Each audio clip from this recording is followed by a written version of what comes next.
dan dimonitor secara dinamis. Yang pertama, provinsi, kabupaten, kota yang mempunyai parameter sebagai berikut. Satu, tingkat kematian di atas rata-rata kematian nasional, yaitu di atas 3%. Kemudian tingkat kesembuhan di bawah, sekali lagi di bawah rata-rata nasional, yaitu di bawah 82%. Kemudian tingkat kasus aktif rata-rata nasional di atas 14%. Dan ketersediaan rumah sakit, baik itu ruang tempat tidur untuk ICU dan isolasi di atas nasional dan 70%. Nah, daerah-daerah tersebut yang memenuhi kriteria tersebut, maka daerah-daerah tersebut akan masuk dalam daerah-daerah resiko tinggi. Nah, dari resiko tinggi itu yang dilakukan pembatasan kegiatan. Jadi sekali lagi ditegaskan bahwa masyarakat tidak perlu panik. Ini bukan mendadak, karena ini semua sudah dilacak, dan daerahnya adalah di wilayah kota dan kabupaten. Jadi kalau di Jakarta seluruh wilayah DKI, kalau Jawa Barat di sekitar Jakarta yaitu Bogor, Kabupaten Bekasi, Kota Cimahi, Kota Bogor, kemudian Bekasi dan wilayah sekitar Bandung. Kemudian kalau Banten yang sekitar Jakarta, kita sering sebut Tangerang Raya, yaitu Tangerang, Kota Selatan, Kabupaten Tangerang. Jawa Tengah itu daerah Semarang, kita sering sebut Semarang Raya. Kemudian Kota Surakarta dan sekitarnya, serta Banyumas Raya. Nah, itu prioritasnya di kota, Kabupaten Bantul, Kabupaten Gunung Kidul, Kabupaten Sleman, dan Kabupaten Kulon Progo. Sedangkan di Jawa Timur itu adalah Surabaya dan sekitarnya, atau Surabaya, Malang. Bali itu di Kota Denpasar dan Kabupaten Badung. Jadi bukan seluruh Bali, tapi Kota Denpasar dan Kabupaten. Mas Gaib. Jadi sebenarnya dari jumlah kotanya itu tidak seserem yang digambarkan ya. Tadinya orang berpikir masyarakat tidak perlu panik. Itu yang utama. Oke, Erlangga, pemilihan daerah atau kota, ibu kota maupun kabupaten, ini semuanya by data ya Pak ya? Jadi nggak benar ini yang rame, ini yang berbahaya gitu, semuanya by data kan? Hanya sesuai dengan data yang ada di Kementerian Kesehatan dan BNPB. Mengacu kepada data yang ada. Oke, keputusan untuk menerapkan pembatasan dan masyarakat ini hingga 11 sampai 25 itu apakah memang ada varian baru yang belum bisa kita deteksi, atau memang situasinya di beberapa kota itu sudah cukup ini memprihatinkan ya dari sisi tingkat kesembuhan yang cukup rendah, tumbuhnya atau tingginya orang yang kena positif COVID? Pertama, dari segi global, berbagai negara melakukan pengetatan kembali karena adanya varian baru dari Inggris yang berkembang di Inggris. Jadi kalau di Inggris melakukan lockdown di London dan sekarang hampir seluruhnya. Kemudian kalau di wilayah Asia, Tokyo itu sudah melakukan pembatasan. Di sekitar kita, Bangkok sudah lockdown. Ya. Dan Indonesia sendiri membatasi para WNA dan diputuskan antara tanggal 1 sampai tanggal 14 tidak boleh ada WNA yang masuk. Sehingga ini sudah kita tutup. Nah tentu kita melihat kondisi dalam negeri pasca liburan Natal dan Tahun Baru. Nah pasca selama ini liburan ini selalu menaikkan tingkat ini 30-40% dari liburan yang lalu. Sehingga tentu efeknya itu akan masuk di pertengahan bulan Januari. Karena liburnya kan Tahun Baru kan tanggal 1. Jadi 2 minggunya itu tanggal 14. Nah, melihat situasi saat sekarang, salah satu kriteria itu kan ketersediaan tempat tidur dan ruang isolasi untuk perawatan. Nah, kita menggunakan kriteria 70%. Jadi yang di atas 70% itu ada di Jogja, di Banten, Jawa Timur, Jawa Barat, Jawa Tengah, kemudian Kalimantan Timur, Lampung, Sulawesi Selatan, dan juga di kota-kota. Sehingga dengan kriteria-kriteria tersebut, yang dilakukan adalah intervensi menambah tidur dengan meminta rumah sakit baik pemerintah, sakit daerah, rumah sakit milik BUMN mengalokasikan 30% dari bed itu untuk menangani COVID. Untuk menurunkan rasio bed occupancy kita kan. Tetapi di samping itu kita harus menjaga juga mobilitas.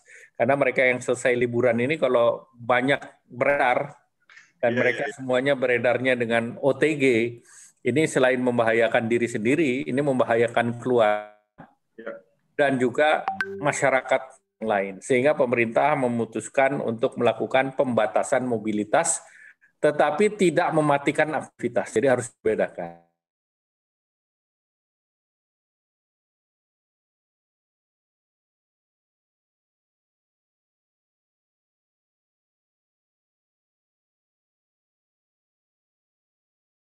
Dan ini akan terus tetap berjalan, dan kemudian tentunya hal-hal yang terkait dengan kegiatan di tempat-tempat dianggap membahayakan atau keramaian itu dibatasi. Mall misalnya sampai jam 19. Kemudian restoran dibatasi untuk dine-in-nya 25%. Kemudian sisanya dilakukan take away. Kemudian kalau yang terkait dengan sektor kesehatan, pangan, energi, ICT, keuangan, industri, logistik, objek vital nasional, utility nasional, itu tetap berjalan. Oke. Jadi Pak Erlangga, sebenarnya kita ini tidak sendirian ya, bukan satu-satunya negara yang melakukan pembatasan, bahkan di beberapa negara lain itu bukan cuma pembatasan, sudah lockdown total seperti layaknya London yang kemarin berhenti gitu ya.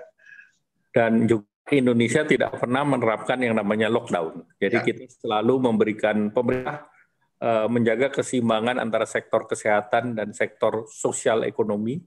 Oleh karena itu kita selalu menjaga keseimbangan tersebut. Oke, Pak Erlangga, kan tadi Bapak bilang kita bukan membatasi aktivitas, tapi kita mengurangi mobilitas. Itu yang keyword yang cukup penting untuk publik biar tahu sampai bahwa aktivitas itu berhenti. Ini semua berhenti, tidak seperti itu yang kita ingin sampaikan juga kepada publik. Nah, dengan ada beberapa kriteria, misalkan di perkantoran 75-25, kemudian dine-in juga segala macam, terus ada kegiatan yang khususnya bisa full 100%, ada yang mau tutup segala macam, itu nantinya dikeluarkan oleh pusat atau pemerintah daerah, Pak? Jadi dari pusat kemarin sudah dibahas dalam rapat antara Pak Presiden dengan Gubernur seluruh Indonesia dan sudah diberitakan. Kemudian yang kedua, instruksi Menteri Dalam Negeri sudah diterbitkan. Sehingga selanjutnya adalah karena berdasarkan PP 21, ini Gubernur mengeluarkan peraturan Gubernur atau Kepala Daerah mengeluarkan peraturan Kepala Daerah untuk implementasi masing-masing sesuai dengan situasi di daerah tersebut.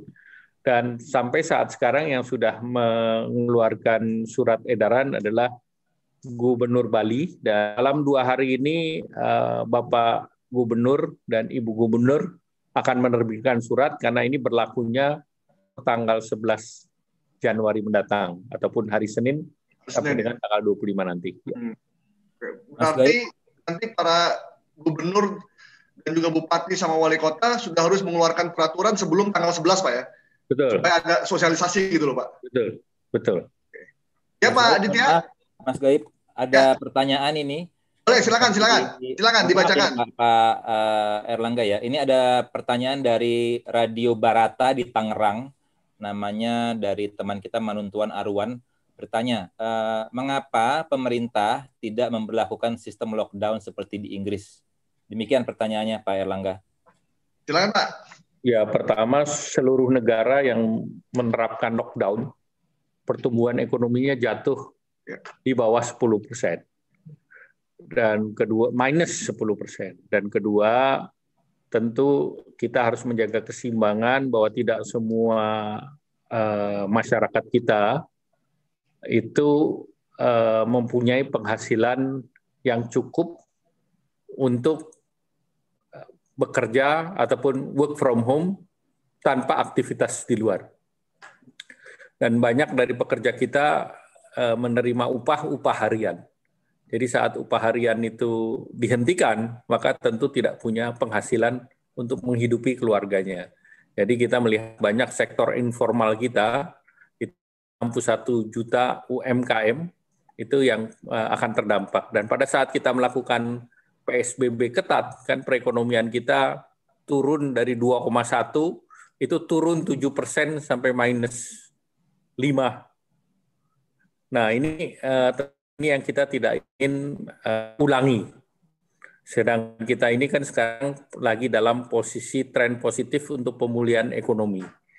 Nah, sehingga kita ini semua belajar dari pengalaman dan belajar dari negara-negara lain. Dan sekarang ini di dunia yang negara pertumbuhannya positif hanya satu, yaitu China. Dan negara yang pertumbuhannya kemarin di kuartal ketiga -3, di negara G20, itu Indonesia nomor 2 daripada China. Jadi tentu pelajaran yang dilakukan Indonesia, ya kita belajar dari apa yang dilakukan kita yang positif. Nah, ini kita jaga. Bukan kita mengikuti negara lain yang dalam tanda petik turun ke bawah dan mereka penanganan COVID-nya juga dalam tanda petik di bawah kita karena kita kesembuhannya 82%, nah di atas global. Demikian pula tingkat kematian kita relatif sudah mulai membaik 2,96%, sedikit di bawah 3%. Erlangga, memang tidak mudah bagi kita untuk melakukan penanganan menekan tumbuhnya COVID dan juga tetap menjaga ekonomi tetap pulih dan tumbuh berjalan baik gitu.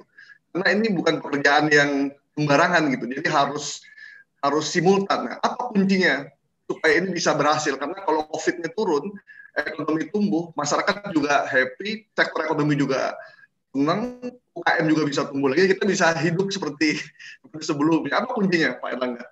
Ya, kuncinya tadi apa yang diminta oleh Pak Presiden adalah keseimbangan. Jadi kita harus menjaga keseimbangan. Di satu pihak kita menekan tingkat penularan dari COVID-19, dan salah satu adalah tentu yang sering kita sebut sebagai 3T, testing, tracing, dan treatment. Nah, treatment ini menjadi utama karena treatment ini yang meningkatkan tingkat persentase kesembuhan dan menekan persentase kematian. Nah, salah satunya adalah kapasitas rumah sakit ditingkatkan menjadi 30%. Dan dalam pengalaman Indonesia menangani ini sejak bulan Maret, relatif protokol kesehatannya sudah lebih matang dibandingkan sebelumnya, sehingga tingkat kesembuhan kita mengalami peningkatan. Dan berikutnya tentu kita mempersiapkan untuk masyarakat itu mempunyai kekebalan masyarakat atau herd immunity, dan ini dilakukan dengan vaksinasi. Dan vaksinasi ini akan dimulai minggu depan, dan minggu depan ini akan dimulai di seluruh provinsi di Indonesia. Nah, tentu kemarin juga Bapak Presiden menyampaikan arahan terkait dengan kesiapan vaksinasi, karena per saat sekarang hampir semua vaksin ini sudah datang di semua kota-kota di 34 provinsi di Indonesia. Sehingga tentunya kegiatan ini, yang vaksinasi ini yang Bapak Presiden menargetkan dalam 1 tahun ini bisa diselesaikan untuk imunisasi 182 juta penduduk Indonesia. Erlangga, ada pertanyaan, ketika vaksin sudah datang dan minggu depan sudah mulai proses vaksinasi, justru kenapa pemberlakuan ini dilakukan, pembatasan? Itu ada pertanyaan di beberapa media. Apakah vaksin itu buat untuk lambat datangnya COVID? Silakan. Karena vaksin itu datangnya bertahap. Vaksinasi juga bertahap. Jadi kalau kita lihat jadwal, maka di semester pertama ini range-nya masih sekitar 25%. Nah, targetnya itu kan harusnya kita capai semuanya itu ke 70% penduduk. Nah, itu dan kedua, ini kan ada inclusion, Pak. Ada yang tidak dimasukkan, exclusion. Nah, exclusion itu adalah usia-usia di bawah 18 tahun. Nah, kemudian tentu vaksin-vaksin tertentu yang bisa untuk mereka yang lansia dan memiliki komorbid. Nah, sehingga dengan adanya waktu ini, maka dengan datangnya vaksin tidak berarti COVID-nya pergi. Sehingga harus tetap kita menjaga, memakai masker, menjaga jarak, dan sering mencuci tangan, dan ini akan terus diperlukan untuk berjalan. Oke. Pak Erlangga, ini ada pertanyaan dari Bintang Tecia dari Radio GT FM Yogyakarta. Ini pertanyaannya berkaitan dengan kota Yogyakarta. Kalau untuk rencana awal tahun PSBB ini hanya dilakukan di 3 kabupaten saja, yaitu Gunung Kidul, Sleman, dan Kulon Progo. Tadi disebutkan Pak Menteri untuk kota Jogja, semua kota dan kabupaten diberlakukan juga PSBB atau PPKM. Mohon keterangannya, masyarakat di Jogja tidak bingung. Mohon bisa diulangi penegasannya kota mana saja di Jogja yang akan diberlakukan PPKM 11 sampai 25 Januari nanti. Silakan Pak Erlangga. Jadi kalau Jogja itu kalau kita lihat dia punya tingkat daripada kasus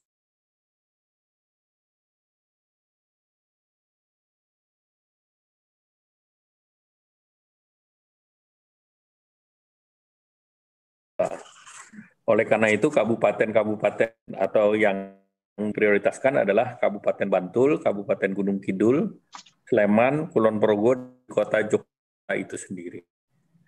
Nah, kemudian jadi itu salah satu yang menjadi pertimbangan. Tetapi sekali lagi ini adalah pembatasan, bukan pelarangan. Sehingga tentu kegiatan-kegiatan untuk sosial ekonomi tetap berjalan, tetapi dengan protokol kesehatan yang tinggi. Demikian. Mas Gaib. Siap, Pak Ditya. Ada pertanyaan lagi? Ini ada kawan dari Lamongan ini, Mas Eki dari Radio Prameswara. Kan tadi Pak Erlangga menyampaikan bahwa vaksin akan diberikan bertahap ya. Nah, nanti dengan bertahap itu, apakah nantinya ada satu merek saja, dalam artian ini satu merek vaksin saja yang digunakan, atau terdiri dari beberapa merek? Demikian pertanyaannya Pak Erlangga. Oke, jadi apakah hanya Sinovac saja Pak, atau ada yang lain, Pfizer atau AstraZeneca ya kalau misalnya namanya, dan beberapa yang lain? Silakan Pak Erlangga. Jadi tentu yang namanya vaksin itu dibutuhkan oleh seluruh dunia. Jadi dunia itu berlomba-lomba untuk mendapatkan akses vaksin. Jadi dalam tanda petik vaksin itu pilihan itu tidak terlalu banyak karena satu merek punya volume yang keterbatasan. Oleh karena itu pemerintah sudah membuka akses. Yang pertama Sinovac. Nah Sinovac ini kita sudah punya 3 juta. Kemudian nanti akan ada tambahan sekitar 122 juta. Kemudian kita akan punya juga Novavax, kita akan juga akses kepada AstraZeneca, Pfizer, kita akan juga punya, tetapi mereka datang di tahap berikut, kuartal kedua dan selanjutnya. Sehingga yang digunakan akses kepada AstraZeneca, ini bukan urusan merek Pfizer, kita akan juga adalah punya, tetapi kalau merek-merek itu kan seperti sepatu lah, tapi ini adalah untuk kesehatan masyarakat kuartal kedua dan dengan vaksin sehingga yang digunakan dan mendapatkan AstraZeneca ini bukan urusan merek Pfizer. Oke, Erlangga, benar nggak sih sebenarnya beberapa negara sebenarnya berebutan nih untuk mendapatkan atau memesan vaksin karena hampir semua negara kena dampak COVID sehingga yang paling cepat memesan, menentukan pilihan segala macam itu tidak mudah juga sebenarnya. Dan Indonesia beruntung bisa mendapatkan vaksin lebih dulu dan jumlahnya lumayan banyak. Banyak yang tidak tahu nih Pak, sebenarnya gimana sih Pak proses untuk mendapatkan dan mendatangkan vaksin itu sebenarnya Pak? Jadi vaksin ini Indonesia menyiapkan untuk 182 juta penduduknya Pak, atau sampai 70%. Dan jumlah vaksinnya adalah 426 juta yang akan dibeli oleh Indonesia atau akan diproduksi oleh Indonesia. Sehingga dengan jumlah ini diharapkan vaksinasi ini Indonesia bisa jalankan. Memang akses itu menjadi penting, bahkan kalau di global itu dianggap bahwa negara-negara yang tidak mengeluarkan uang tidak punya vaksin, terutama negara-negara yang sedang berkembang atau dengan demikian atau lower income country. Ada lembaga dunia global yang namanya Gavi. Nah, itu juga akan menyiapkan vaksin global secara gratis. Nah, Indonesia diharapkan bisa memperoleh dengan kuota 10-20% jumlah penduduknya dari Gavi. Gavi sendiri beli dari pabrik-pabrik yang lain. Apakah itu AstraZeneca, apakah itu Pfizer, apa Novavax, dan yang lain. Oke. Demikian. Erlangga, ini ada pertanyaan dari Ari Utami dari Radio Andika Kediri. Ini penting pertanyaan ini, Pak. Erlangga, tentang kebijakan PSBB masing-masing daerah. Masyarakat bingung kalau wilayah sekitar memberlakukan, sedangkan wilayahnya tidak sama sekali. Sementara dia harus bekerja di wilayah yang memberlakukan PSBB atau sekarang PPKM. Tidakkah lebih baik kalau ada kesepakatan antar daerah untuk sama-sama menerapkan PPKM secara bersama atau PSBB secara bersamaan supaya kita tidak ribet dan bingung?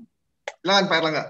Ya, itu namanya, itu yang dengan adanya instruksi Mendagri ini yang diselaraskan. Oke. Kemarin itu kan pembatasan misalnya yang di DKI itu hanya di DKI, tidak termasuk Jabodetabek. Ya, dengan Pak. Ini kita berlakukan di Jabodetabek dengan mempertimbangkan mobilitas masyarakat yang tinggal di luar Jakarta tapi tinggal di Jabodetabek bekerja di Jakarta. Sehingga protokolnya disamakan atau sebaliknya.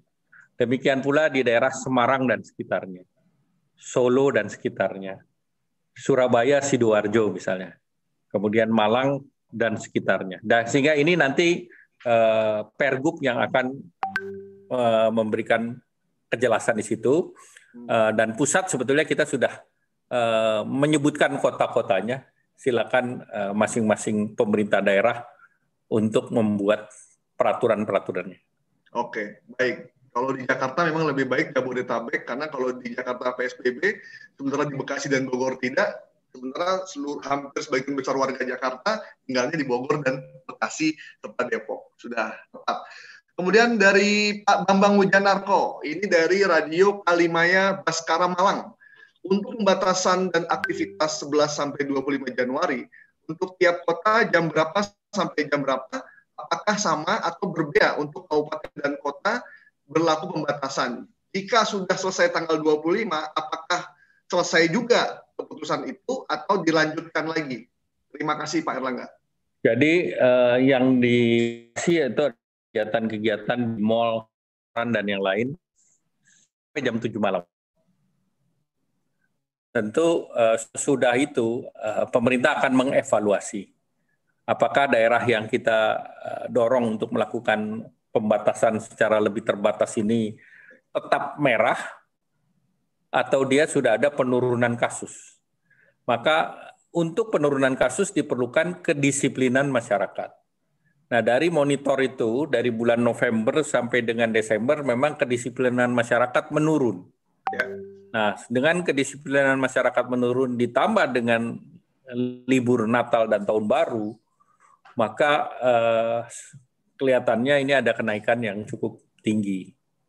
Nah, kasus sendiri kita melihat bahwa di antara bulan November dan Desember angka itu sudah meningkat yang cukup besar. Kita lihat bahwa 1 minggu aja tambahan kasus yang di bulan Desember 48.434, di awal Januari sudah naik menjadi 51.986. Jadi ini tentu data-data kenaikan terus ini kita harus flatkan. Jadi jangan ini naik tapi kita harus potong dia. Makanya pemotongan itu dilakukan dengan batasan yang ditulis di dalam instruksi Menteri Dalam Negeri. Perbatasan terbatas. Oke. Baik. Ya, Mas Ditya. Iya, ini mau izin Pak Erlangga. Ada teman dari Jember, Jawa Timur, dari Prosalina Radio. Pertanyaannya adalah, pembatasan ini pertama berlaku dari 11 sampai 25 Januari 2021. Setelah tanggal 25, apakah pembatasan ini tidak berlaku lagi? Mungkin pertanyaannya mengacu pada PSBB di DKI selama ini kali ya, Mas Gaib ya? Kan transisi 2 minggu, terus pengumuman, perpanjang lagi, sampai 10 bulan gitu kan. Mungkin pertanyaannya mengacu ke situ. Sama ini pertanyaan titipan dari saya, Pak Erlangga, mohon maaf, ini dari saya pribadi. PPKM ini untuk rencana penertibannya bagaimana Pak Erlangga? Dalam artian kan bangsa Indonesia tercinta ini kan terkenal bahwa ya kalau dihimbau itu agak kurang mempan begitu. Jadi memang mesti ada follow up-nya, ditegakkan peraturan. Ada sanksi maksudnya ya? Betul. Saya ingat gini Mas Gaib, ingat nggak beberapa bulan lalu waktu PSBB tiba-tiba diketatkan lagi di DKI Jakarta, sempat ada viral pertama di sosial media terus masuk ke media massa mainstream seorang mbak-mbak perempuan, ya mbak-mbak perempuan lah ya, yang nggak pakai masker di mobil terus ditangkap oleh Satpol PP. Nah itu impact-nya, padahal buat saya pribadi agak nggak masuk akal tuh sebenarnya. Kan saya sendiri di mobil, ngapain saya pakai masker? Tapi karena itu ada di media massa dan orang banyak tahu, sampai sekarang Mas Gaib, Pak Erlangga, saya kalau nyetir mobil sendiri pakai masker. Karena malas sama Satpol PP gitu loh. Nah maksudku apakah akan ada follow up seperti itu untuk penegakan kedisiplinan daripada nanti PPKM ini Pak Erlangga? Terima kasih Pak. Mungkin Mas Ditya maskernya dipakai menutup hidung dan mulut, jangan ditutup mata ya. Bahaya kalau nyetir mobil. Betul, itu dia. Pak Erlangga silakan Pak.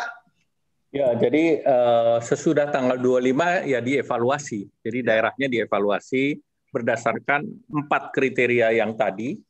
Maka tingkat kematian, tingkat kesembuhan, kasus aktif, dan keterisian rumah sakit di kota-kota tersebut, kalau itu tingkatnya sudah sesuai dengan itu kan menyelamatkan diri sendiri dan keluarga, ditambah lagi tidak membahayakan orang lain atau masyarakat. Sehingga ini menjadi penting bahwa kedisiplinan itu kunci dan pemerintah akan mendorong operasi justisi. Sehingga dengan Pergub, Perda itu sanksinya jelas. Kalau di DKI misalnya ada sanksi terhadap korporasi yang tetap beroperasi di atas jam 7, itu dikenakan denda 50 juta rupiah misalnya. Nah itu beragam di DKI, kalau masker berapa, ini berapa, itu ada sanksi-sanksinya. Yang membuat Pak Ditya walaupun nyetir sendiri juga sekarang pakai masker. Oke, Erlangga ada pertanyaan, ada 2 pertanyaan tentang vaksin ya Pak. Yang pertama dari Eki Dirgantara, omongan tadi udah soal vaksin. Kemudian dari Radio Tas FM Kediri, kapan vaksinasi untuk masyarakat umum diberlakukan? Yang kedua, apakah pemerintah kembali akan memberikan bantuan dana kepada pelaku UMKM pada masa pandemi 2021? Kemudian ada lagi satu soal vaksin, Pak, biar sekaligus saja saya bacakan. Tadi saya lihat dari, bentar Pak. Oke, ini dari jadi beliau minta apakah ada prioritas vaksin untuk seluruh penyiar anggota PRSNI karena kami adalah garda terdepan yang memberitakan tentang vaksin dan sosialisasi masyarakat untuk menggunakan masker. Silakan Pak Erlangga. Ya, jadi yang pertama terkait dengan jadwal untuk masyarakat itu kan akan dimulai minggu depan, tetapi garda terdepan dulu. Garda terdepan itu perawat, nakes, dan yang lain.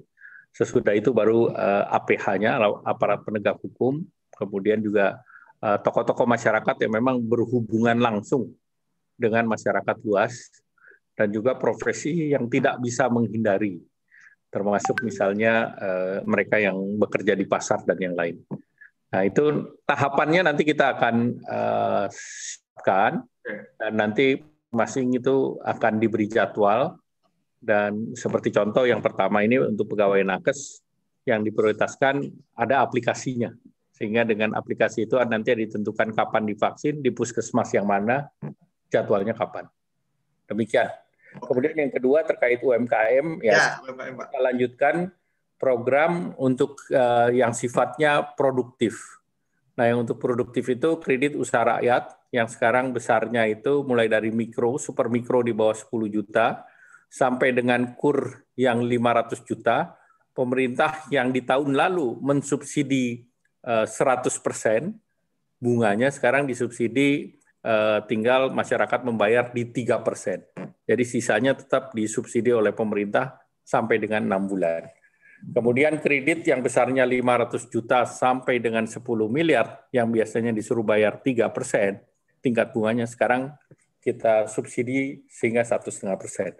Jadi insentif itu tetap ada, namun insentifnya sifat produktif. Sedangkan yang perlindungan sosial bagi masyarakat, program Perlinsos itu tetap berjalan, seperti PKH dan yang lain. Oke. Baik, Pak Erlangga, ini ada pertanyaan lagi dari teman-teman di Trijaya FM Semarang, dari M. Krisna. Pak Erlangga, sejauh mana dukungan pemerintah terhadap Genose C19 karya anak bangsa yang bisa menjadi alat mendeteksi COVID-19 dan menjadikan alat uji resmi oleh pemerintah, karena saya melihat kasihan para anggota nakes yang tiap minggu harus swab untuk menjaga keamanan mereka, sementara harganya mahal dan bisa dihemat untuk puskesmas maupun lembaga rumah sakit yang ada. Jadi pertama untuk nakes itu biaya PCR ditanggung oleh Kementerian Kesehatan. Itu yang pertama. Sehingga nakes itu diberikan prioritas. Kemudian yang terkait dengan Ginos, ini efektivitasnya 92%, dan ini akan diproduksi dengan kapasitas 5.000. Luar biasa. Sehingga tentu ini begitu ada produksi, ya kita akan dorong supaya digunakan semaksimal mungkin. Oke, baik. Jadi ada kita tempatkan. Jangan lupa tuh ya, ini diprioritaskan nih untuk Ginos nih. Kemudian dari Radio El Gangga di Bekasi, perkenalkan saya Syahnas. Pak Menko, saya ingin menanyakan bagaimana pemerintah melihat kondisi orang yang terkena virus COVID sekian banyak dengan kapasitas rumah sakit yang sudah penuh saat ini. Apakah kebijakan baru ada? Apakah virus COVID ini dapat berakhir? Dan bagaimana buat masyarakat yang tidak punya dana untuk melakukan swab? Dan itu banyak sekali di daerah tempat saya. Silakan. Jadi secara nasional kasus aktifnya itu ada 112.593 per saat ini. Dan tentu kalau kita lihat yang sembuh itu lebih banyak daripada yang fatality rate. Nah, sehingga tentu kapasitas rumah sakit itu menjadi penting. Oleh karena itu menjadi kriteria daerah itu menjadi daerah merah, daerah orange, daerah kuning atau hijau. Itu kriteria yang jelas. Jadi ada 4 level. Nah, pada saat tempat tidur isolasinya sudah di atas 70%, maka itu kita sebut daerah berisiko tinggi. Itu daerah merah. Nah, oleh karena itu Kementerian Kesehatan mendorong bahwa seluruh rumah sakit milik pemerintah, milik BUMN, milik RSUD untuk menyiapkan 30% untuk menangani COVID. Baik tempat tidur maupun tempat isolasi maupun ICU-nya. Sehingga dengan demikian kapasitasnya akan meningkat. Nah, ini yang dikejar oleh pemerintah. Demikian. Baik. Pak Erlangga, silakan Mas. Ini ada pertanyaan, pertanyaannya sama, mirip-mirip, tapi dari dua teman radio yang berbeda. Pertama dari Rakosa di Jogja, Mas Pak Prawoto. Ini beliau mempertanyakan konfirmasi sebenarnya. Informasi yang kami dengar, vaksin yang segera dilaksanakan di masyarakat ini justru belum lolos BPOM. Benarkah ini, Pak? Itu yang pertama. Yang kedua, mirip-mirip juga dari teman kita di Batam FM, Mbak Yanti. Untuk vaksin, apakah sudah mendapatkan izin dari BPOM? Dan vaksin dari mana saja yang sudah dapat izin dari BPOM? Demikian, Pak Erlangga, pertanyaannya. Jadi vaksin Sinovac ini BPOM telah mendapatkan data dari hasil clinical trial yang di Bandung, kemudian telah mendapatkan data daripada emergency use yang telah diberikan oleh Turki sebagai perbandingan, kemudian juga mendapat dari Sinovac sendiri dan juga mendapatkan data dari Brasil. Nah, tentunya BPOM sedang memproses ini semua dan diharapkan sebelum vaksinasi ini dilaksanakan, izin emergency use authorization sudah dapat dikeluarkan oleh Badan POM. Dan yang kedua, tentu kita berharap bahwa sertifikasi halal juga bisa diberikan setelah Badan POM sudah mengumumkan mengenai emergency use authorization.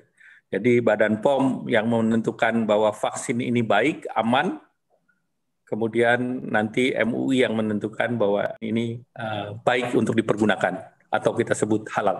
Demikian. Siapa Erlangga? Mas Gaib, satu lagi nih Mas. Lanjut. Ini dari M Radio Surabaya. Ini pertanyaan buat saya penting karena ini dari buat teman-teman yang grassroots nih di ekonomi kita. Bagaimana kan yang ditutup itu kan mall dan tempat-tempat makan, restoran segala macam. Pertanyaannya bagaimana dengan pedagang kaki lima yang biasanya berusaha dari sore sampai tengah malam, apakah juga diberlakukan sampai jam 7 malam? Demikian Pak Erlangga. Jadi pertama untuk kegiatan ini tidak ditutup, Pak. Yang ditutup itu kan sesudah jam 7 malam. Dan memang yang kita batasi adalah mobilitas sampai dengan jam 7. Sehingga tentu kita berharap bahwa seluruh aktivitas itu tidak dilaksanakan sesudah jam 7 malam.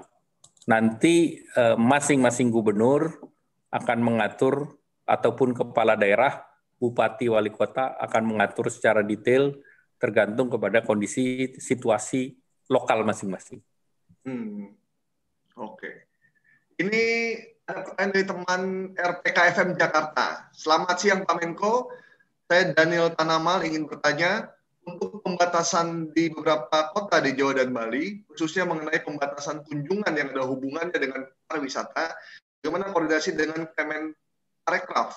Apakah ada bulan khusus di mana pembatasan ini dilonggarkan? Terima kasih.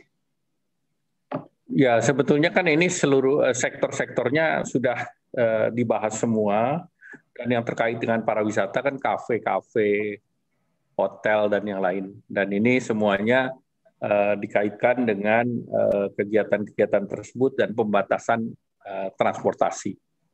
Khususnya untuk, katakanlah kalau naik pesawat terbang harus PCR, darat harus dengan swab test, dan yang lain. Itu tetap diberlakukan. Dan kemudian kalau aktivitas-aktivitas tempat umum itu ditutup di kota dan kabupaten yang merah, yang tadi disebut. Sedangkan contoh di Bali, daerah pariwisata, yang dibatasi di kota Denpasar dan di Kabupaten Badung. Ya.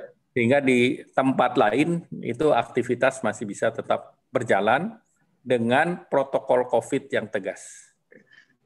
Jadi bukan berarti daerah yang tidak masuk kategori PPKM itu dia bebas saja kan Pak. Tetap semuanya harus prokes ya.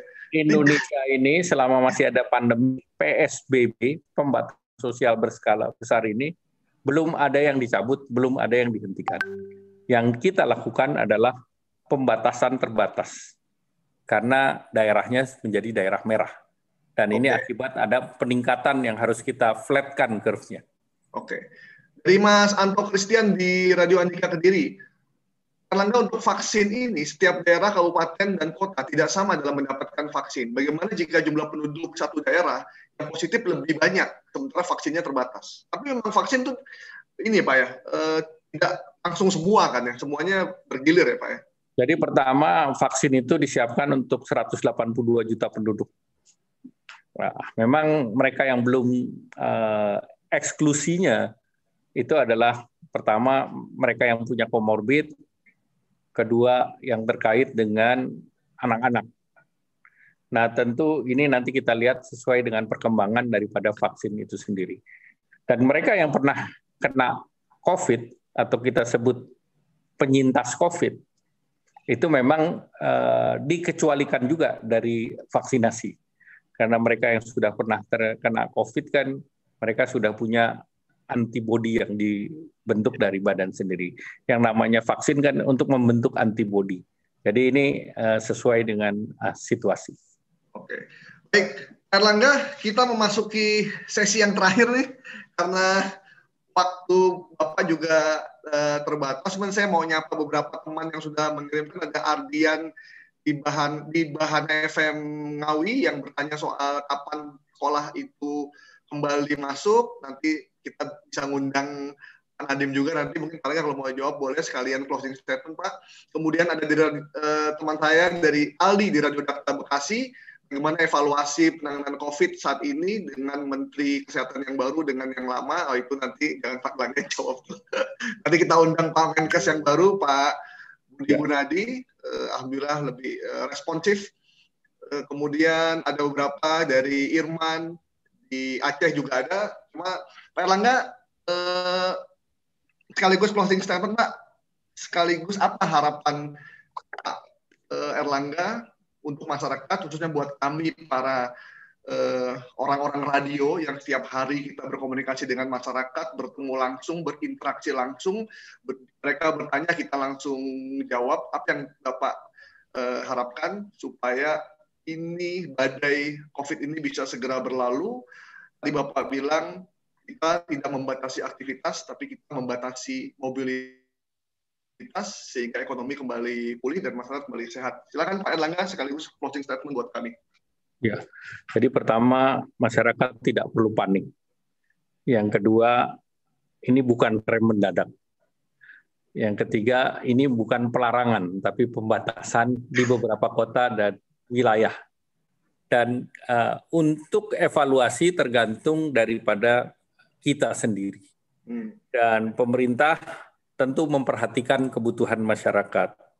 Pemerintah melihat keselamatan sebagai hal yang utama, dan pemerintah juga memperhatikan kebutuhan hidup masyarakat, baik dari aktivitas sosial maupun ekonomi. Sehingga protokol kedisiplinan, memakai masker, menjaga jarak, mencuci tangan, itu terus dilakukan selama pandemi COVID ini belum berakhir. Walaupun nanti vaksinasi sudah dilaksanakan. Selamat sehat. Baik, terima kasih Pak Erlangga atas waktunya. Semoga apa yang tadi kita diskusikan bisa bermanfaat untuk teman-teman di seluruh Indonesia, anggota PRSSNI, sehingga bisa menyampaikan kepada dengar dan juga kepada publik. Terima kasih untuk kehadiran teman-teman semua, untuk ketua harian kami, Sekjen dan teman-teman semua. Walaupun mendadak, cuma alhamdulillah berjalan cukup lancar. Semoga Erlangga tetap sehat terus supaya Indonesia bisa maju dan bebas dari COVID. Banyak pertanyaan dari teman-teman, ada 30 pertanyaan yang belum kami sampaikan, Pak. Mungkin lain waktu kita bisa undang lagi, Bapak, setelah kita evaluasi PPKM, Pak. Terima kasih. Selamat sore. Wassalamualaikum warahmatullahi wabarakatuh. Hari ini yang ikut berpartisipasi 82 orang. Mungkin di zaman Zoom ini 82 kayak nggak banyak, tapi kalau 82 dikumpulin jadi orang tuh rame, Bos. Banyak orangnya 82 itu. Dan pertanyaannya ada 31 lebih sampai sekarang. Mohon maaf yang nggak bisa terjawab satu-satu. Terima kasih teman-teman semua. Jaga kesehatan, tetap semangat, jangan melempem, tetap produktif. Kita ketemu lagi di lain kesempatan. Terima kasih. Selamat sore. Assalamualaikum warahmatullahi wabarakatuh. Waalaikumsalam. Terima kasih, Mas. Terima kasih banyak.